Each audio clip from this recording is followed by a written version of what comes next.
Payız və qış fəsillərində orqanizmin immuniteti aşağı olduğu bir zamanda insan tez-tez xəstələnməyə meyilli olur və ya xəstələnir. Bəs immunitet nədir və onu necə gücləndirmək olar? Bioloji Məlumatlar kanalına xoş gəlmisiniz və bu gün biz immuniteti təbii yolla necə gücləndirmək olar o haqqda danışacağıq. Başlamazdan əvvəl ən son videolarımızdan xəbərdar olmaq üçün kanalımıza abunə olmağı və zəngə basmağı unutmayın. Əgər telefonunuzdan izləyirsinizsə, parametrlərinizə daxil olduğunuzdan və bildirişləri yandırdığınızdan əmin olun. Xəbərdarlıq. Bu video təhsil məqsədləri üçündür və tibbi məsləhəti və ya müalicəni əvəz etmir. İmmunitet orqanizmin sahib olduğu bioloji müdafiədir ki, o orqanizmi xəstəliklərdən, mikroblardan və digər arzu olunmaz bioloji hücumlardan qoruyur. İmmunitet haqqında olan fikirlər min illərdir ki, bəşəriyyətin diqqətini cəlb etmişdir. Əvvəllər elmin zəif inkişaf etdiyi dövrlərdə insanlar bir sıra epidemiyaların səbəblərini fərqli başa düşür, belə ki, yalnız fövqəltəbii qüvvələrlə əlaqələndirirdilər. Lakin sonrakı dövrlərdə elmin inkişaf etməsi bu miflərin aradan qalxmasına və immunologiyanın bir elm kimi formalaşmasına gətirib çıxardı. İmmunitet zəifləyibsə, immun sistemi hüceyrələrinin orqanizmi qorumaq qabiliyyəti aşağı düşübsə, bu insanı bütün xəstəliklər qarşısında aciz və çarəsiz edir. Bir sözlə, yüksək immunitet sağlamlığımızın fundamentidir və bu fundament yoxdursa, səhhətimiz yerlə yeksan olar, həyatımız sonuna doğru yaxınlaşar.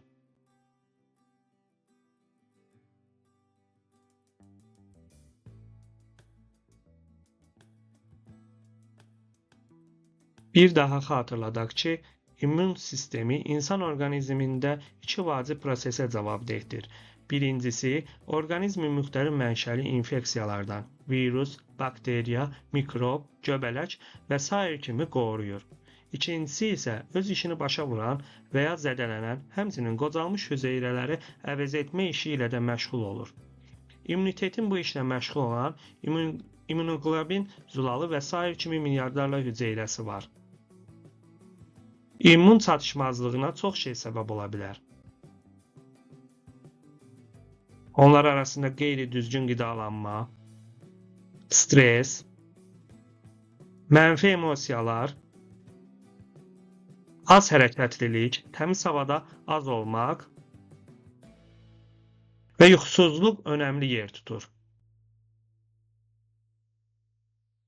İnsan xəstələndikdə də immunitet zəifləyir. Məsələn, qrip virusları orqanizmin immun reaksiyasını tormozlayır.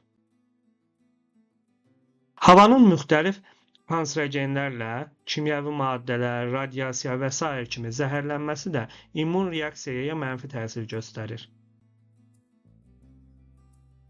Dünyadakı bütün xəstəliklərin 80%-i immun sisteminin işinin pozulması ilə bağlıdır. Bəs immun çatışmazlığını necə aradan qaldırmaq və immuniteti necə gücləndirmək olar? Hazırda xəstəliklərin geniş yayıldığı bir dövrdə immuniteti artıran dərmanların qəbulu az qala dəbə düşüb. Mütəxəssislər belə dərman preparatlarının təsir gücünü iki növə ayırır ki, onların həm müsbət, həm də əlavə təsirləri vardır. Qrip olarkən ağır infeksiya xəstəliklərində, həmçinin taqəti tükənən və tez-tez xəstələnən insanlar üçün bu stimullaşdırıcı preparatlar əvəz edilməzdir. Onların zəifləmiş immun sistemini gücləndirmək üçün ehtiyacı vardır. Lakin bu xüsusiyyət immun hüceyrələrinin artımı autoimmun xəstəliklərində, revmatoid artrit, şəkərli diabetdə insulin asılılığı kimi, toksik zobda, sklerozda və bronxial asmanın müxtəlif formalarında fəsadlara səbəb ola bilər. Bu xəstəliklərdə immun sistemi doğma toxumaları yad sayır və onları məhv etməyə başlayır. Ümumiyyətlə, stimullaşdırma və immuniteti nəzarətsiz qaldırma orqanizm üçün çox təhlükəlidir. Məsələn, təsəvvür edin ki, çox yorulmuş ata minmisiniz, o nəinki 4 nala çapmaq istəyir, hətta ayaqlarını yerdən qaldırmağa belə taqəti yoxdur. Siz isə onu qamçılayırsınız və yeriməyə məcbur edirsiniz. Hazırda bir çox adamlar yalnız immun çatışmazlığından yox, həm də onun güclü qalxmamasından şikayətlənirlər. Bu isə o deməkdir ki, immun hüceyrələri yalnız yadlarla, yəni virus, bakteriya, mikroblarla deyil, orqanizmin doğma hüceyrələri ilə də savaşırlar. Yəni, immunitet yüksək olduqda doğmanın özgə sayılması, yəni autoimmun prosesi baş verir və bu, immunodefisitdən heç də az təhlükəli olmayan xəstəliklərə səbəb olur. Beləliklə, aşağı düşən və ya yuxarı qalxan immunitet tənzimlənməyən immunitetdir. İmmunitetin normal işləməsi üçün yeganə düzgün qərar onun ikinin tam tənzimlənməsidir. Yəni, əsas balansı qorumasıdır.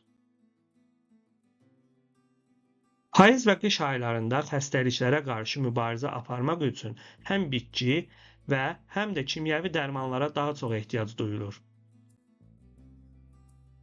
İmmun dərmanlarının qeyri-düzgün qəbulu fəsadlar verə bilər. Digər tərəfdən isə təbii vasitələr yumşaq təsir göstərir. İmmuniteti gücləndirmək üçün evdə hazırlaya biləcəyiniz resept. Bu resepti qızıl resept adlandırırlar. Cövhər 3 güclü ingrediyentdən ibarətdir.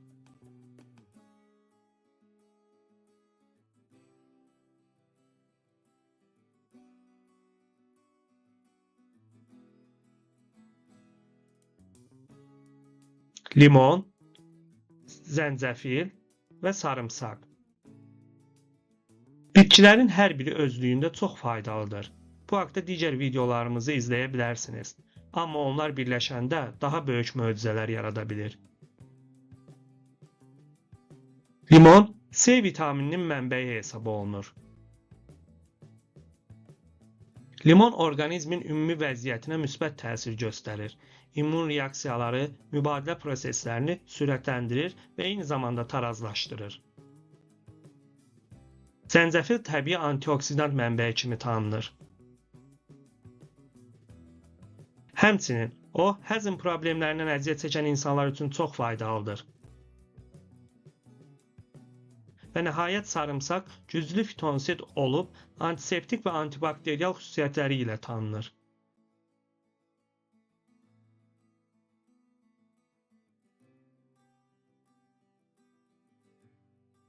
Tərkibində çoxlu mikroelementlər, natrium, kalium, kalsium, sink, fosfor və mis vardır. Bundan başqa, sarımsaq C, B6 vitaminləri və manqanla da zəngindir. Limon, zəncəfil və sarımsaq qarışığı arterial təzyiqlə, yəni hipertoniya ilə mübarizədə gözəl və səmərəli vasitədir. Bu məcunun hazırlanması üçün 4 ədəd limon, 4 diş sarımsaq sürtkəcdən keçirilməli və üzərinə 2 xörək qaşığı zəncəfil və 2 stəkan su əlavə etmək lazımdır. Limon və zəncəfil ehtiyatla yuyulur, limon qabığı ilə birlikdə doğranılır. Sonra sarımsaq və zəncəfil təmizlənir və birlikdə blenderdən keçirilir. Qarışıq qazana tökülür və üzərinə 1 litr adi bulaq suyu əlavə edilir. Qarışıq qaynayana qədər daim qarışdırılır. Qaynayana yaxın məhlul şüşə bankaya süzülür və soyuducuda saxlanılır. Hazırlanmış məhlul səhər yeməyinə 2 saat qalmış ac qarnına 1 stəkan içilir. Müalicə kursu 3 həftə ərzində davam etdirilməlidir.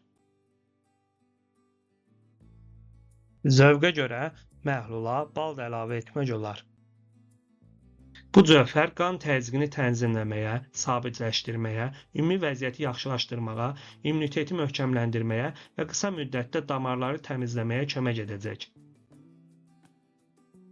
Dinlədiyiniz üçün çox sağ olun. Videonu bəyənməyi, paylaşmağı və kanala abunə olmağı unutmayın. Sizlərə can sağlığı, zənginlik və xoşbəxtlik arzu edirəm.